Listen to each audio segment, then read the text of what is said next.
A Rússia dá calote na sua dívida exterior. Isso acontece mais de 100 anos depois do calote que os comunistas deram, se negando a pagar a dívida do Império Czarista.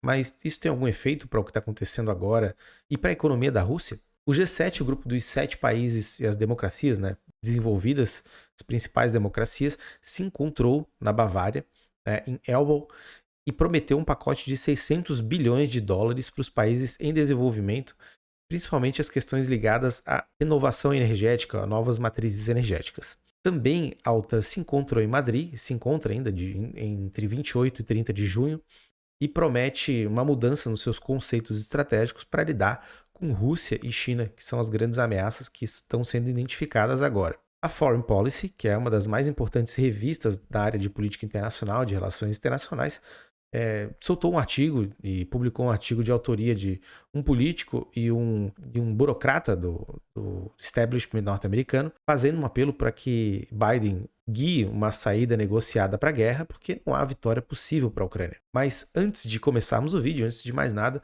se inscreve no canal, ative o sininho e acompanhe no Spotify, porque todos os conteúdos aqui produzidos vão estar em áudio lá para serem consumidos também de outras formas, porque isso é importante, a gente espalhar a palavra da análise comprometida, de política, de economia, de política internacional, de finanças também. Então nos siga lá, nos siga nas redes sociais, que eu vou continuar motivado aqui para trazer conteúdo novo.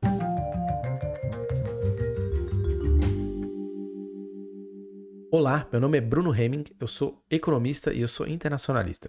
A Rússia deu um calote, ela não pagou a sua dívida externa, mas isso é facilmente explicado. A mídia internacional, até a cobertura no Brasil, já viu que não é necessariamente um problema da economia da Rússia, um problema de falta de divisas para fazer esse pagamento. O que acontece? A Rússia ela foi bloqueada pelo SWIFT, que é o sistema de mensageria financeira internacional. Sem esse sistema, é praticamente impossível fazer muitas transações de dinheiro. Logo, o pagamento de dívidas, né, que ele não sai do Banco Central do país, ele sai de reservas e outros ativos que os países têm em bancos privados até, inclusive, né, bancos privados ou outros bancos centrais, impossibilitada de acessar esse dinheiro, essa dívida que está na casa dos 100 bilhões de dólares, não foi possível de ser paga. A Rússia tentou pagar em rublos, mas não foi aceito. E então o calote ele foi constituído. Mas a gente já falou isso em outros vídeos, né? Eu vou deixar linkado embaixo e no final, nos cards, e a economia da Rússia ela não está passando por nenhum problema da magnitude que uma guerra e o bloqueio econômico que o Ocidente travou contra ela poderiam nos levar a crer que ela ia chegar a um nível de carestia econômica gigantesco. Isso não aconteceu. A Rússia baixou a taxa de juros, que chegou a 20% ao ano durante a guerra para 9,5%, a taxa de câmbio saiu de 150 rublos por dólar para 53, e a inflação também baixou um pouquinho, não foi muito, né, mas de 17,1 para 16,8, um pouco menos do que isso. Então mostra que a economia da Rússia está estável e ela tem um PIB de praticamente 1,5 trilhão de dólares. É um PIB importante, ela negocia o seu gás e seus produtos com o mundo inteiro, e agora ela não fez o pagamento porque de fato não consegue acessar os meios para realizar esse pagamento e liquidar essas questões. Só que isso causou um alvoroço muito grande e muitas matérias jornalísticas falando sobre o calote da Rússia, né, como uma coisa emblemática, mas isso é praticamente uma questão que a Rússia vive um bloqueio do Ocidente e que ela não vai conseguir realizar todas as suas obrigações da forma como ela deveria, até porque o Ocidente, os países, né, as empresas e bancos, né, não aceitarão rublos como pagamento em função de toda a questão das sanções econômicas. Já o G7 se reuniu em Elmau, na Baviera, na Alemanha, né, no castelo de Elmau, e fez um encontro que basicamente era para promover medidas efetivas para diminuir o desempenho econômico que eu acabei de comentar que a Rússia está tendo durante a guerra. Os produtos que a Rússia vende, basicamente são os grãos, e derivados do petróleo, gás principalmente, eles estão sofrendo um aumento de preço bastante significativo e isso está revertendo em rendas positivas para a Rússia. Esse tipo de situação basicamente é um combustível, né? Um perdão aí do trocadilho, mas é um combustível muito importante para um país que está em guerra, que sofre todo tipo de sanção econômica. Agora, e que o G7 quer fazer. E lembrando quem é o G7, que é a Alemanha, os Estados Unidos, o Reino Unido, a França, a Itália, o Japão e o Canadá. Esses países são considerados as principais democracias do mundo e a eles preocupa muito o rumo que as coisas estão tomando. Uma forma aventada de lidar com esse aumento da receita do gás russo é lidar com a questão logística. Muito dos cargueiros que transportam o gás e o petróleo, eles passam pelo Reino Unido, por exemplo, e o que eles querem fazer é promover um teto em relação ao preço que o gás e o petróleo podem ser vendidos, e os cargueiros que trouxerem esses bens, né, petróleo e gás, acima desse preço não poderão negociar. Isso é uma iniciativa, de certa forma, engenhosa, mas vai colocar muito mais pressão inflacionária, porque a transição energética não vai poder ser feita durante a guerra, e por alguns anos ainda, os países da Europa vão precisar ter outras fontes de energia. A Alemanha começou a queimar, por exemplo, carvão, e isso para não ter que comprar o gás russo. Outra iniciativa do G7 foi tratar as questões climáticas, que tem tudo a ver, na verdade, com transição energética.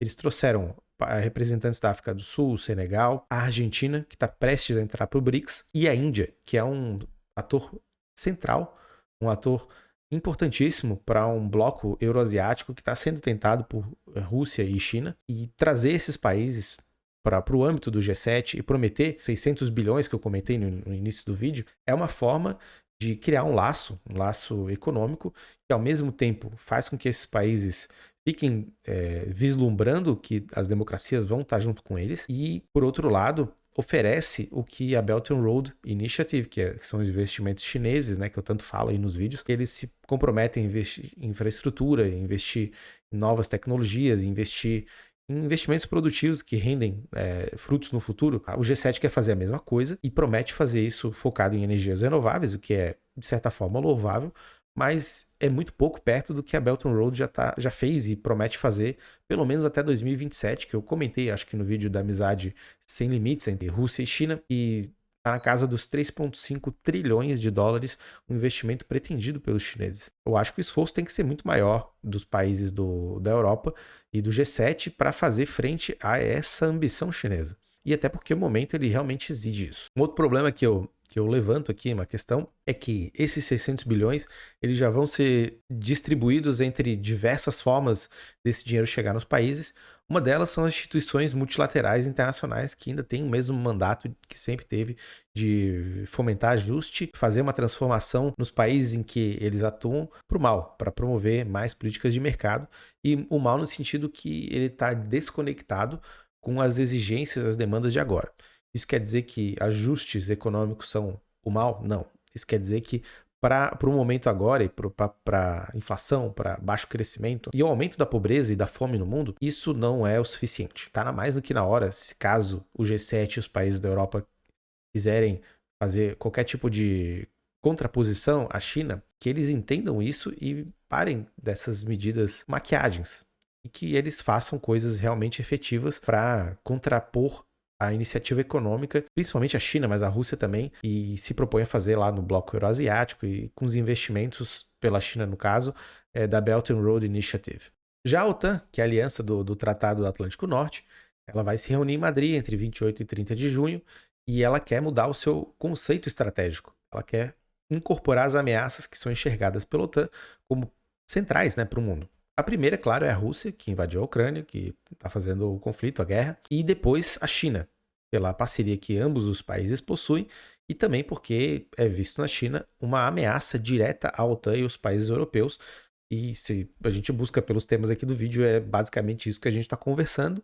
Desse vídeo aqui, dos diversos vídeos que eu faço no canal, a OTAN identificou essa ameaça e quer, por exemplo, fazer com que o seu contingente de soldados disponíveis para a ação saia dos 40 mil, pegando os 30 países membros, né, que eles conseguem trazer 40 mil soldados à disposição, e quer levar esse número para 300 mil. Isso é muito impactante. Isso é impactante porque isso é mais dinheiro e mais comprometimento que os países da OTAN vão ter que colocar na instituição. Então a instituição vai ganhar mais poder.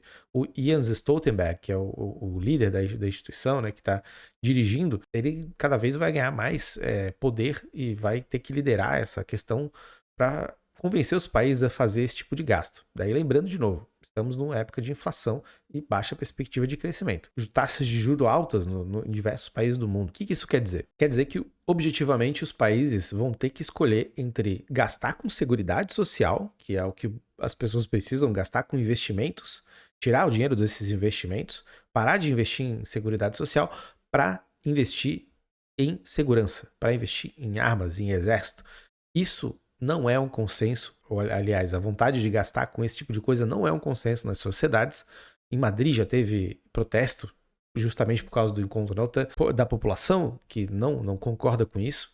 Esse tipo de protesto ele tende a aumentar, porque o que se enxerga é exatamente o que eu acabei de descrever, um direcionamento dos fluxos econômicos e financeiros e do produto do país para gasto militar, em um momento que a pobreza aumenta, dentro da Europa inclusive, e a desigualdade social aumenta. Logo, o que pode parecer uma forma de contrabalancear, e justamente é isso que a OTAN quer e os países do Ocidente querem, é contrabalancear, mexer na balança de poder, que eles veem que está desequilibrada em favor da Rússia e da China, e fazer com que isso se torne uma força, ou seja, a OTAN fortalecida, os países fortalecidos contra a ameaça. Só que essa mesma força pode se tornar uma grande fraqueza, porque se não há ambiente político, se não há estabilidade política para que isso seja levado a cabo, isso vai ser uma fraqueza e vai expor ainda mais as fraturas que a gente já identifica na Europa e, claro, nos Estados Unidos, que não estão na Europa, mas fazem parte da OTAN e são parte interessadíssima nessa questão toda. E a Foreign Policy, que é a revista mais importante, uma das mais importantes da área de relações internacionais e de política internacional, soltou um artigo, né, e permitiu que o artigo fosse publicado, falando e decretando que não há vitória possível para a Ucrânia. O Tulsi Gabbard e o Daniel Davis, que são respectivamente um congressista estadunidense e um membro do establishment ou um policymaker da área de defesa dos Estados Unidos, falaram, né, que os custos militares para a Ucrânia subiram muito. Se no início a Rússia patinou bastante, perdeu muito material, muitos soldados, né, muitos combatentes, agora a coisa parece que está se invertendo. A demanda de drones e armamentos e mísseis pelos ucranianos subiu bastante. E eles também estão tendo perdas muito pesadas, praticamente 200 soldados por dia, 500 feridos todo dia, isso. E a capacidade de operação dos equipamentos que o Ocidente traz, ela é diminuído, porque precisa de treinamento, e também a logística para os equipamentos chegarem é muito complicada. Tendo tudo isso em vista e tendo em vista também que a Rússia ela continua com uma estratégia alinhada e se movimentando na Ucrânia. Obviamente que mudou. Antes ela ia pela parte norte e pela parte sul por diversos lugares da Ucrânia. Agora se concentra mais no sudeste, ocupando todo o acesso ao mar dos ucranianos, praticamente, né? Acho que é só a parte ali de Odessa que não. Mas isso coloca uma limitação muito grande para a Ucrânia vencer. E os autores sugerem que os Estados Unidos deve fazer, o que é o interesse dos Estados Unidos, da Europa e do restante do mundo, inclusive para os envolvidos como Ucrânia e Rússia, é que a guerra termine de uma vez e que isso seja encaminhado para negociações de paz e que a paz ela envolva concessões para ambos os lados, para que o conflito se encaminhe realmente para o fim e todos esses problemas que a gente está vendo em questão de inflação, crescimento, sejam resolvidos de uma vez. Como a gente percebe, o mundo ele está são muitos acontecimentos, né? E esse vídeo aqui, ele tá colocando diversos, né, num caldeirão só. Bom, com relação à vitória na Ucrânia, né, como o argumento que eu coloquei aqui está no artigo, de fato ela não parece ser possível. Ninguém mais leva tanta fé que o Ocidente vai poder indefinidamente ficar armando a Ucrânia e que ela vai ser capaz de absorver tudo isso e reverter o jogo. Ao que parece, a Rússia está na dianteira. Ela consegue se manter economicamente e consegue se manter militarmente, mesmo com todos os problemas e as contradições que ficaram expostas até hoje.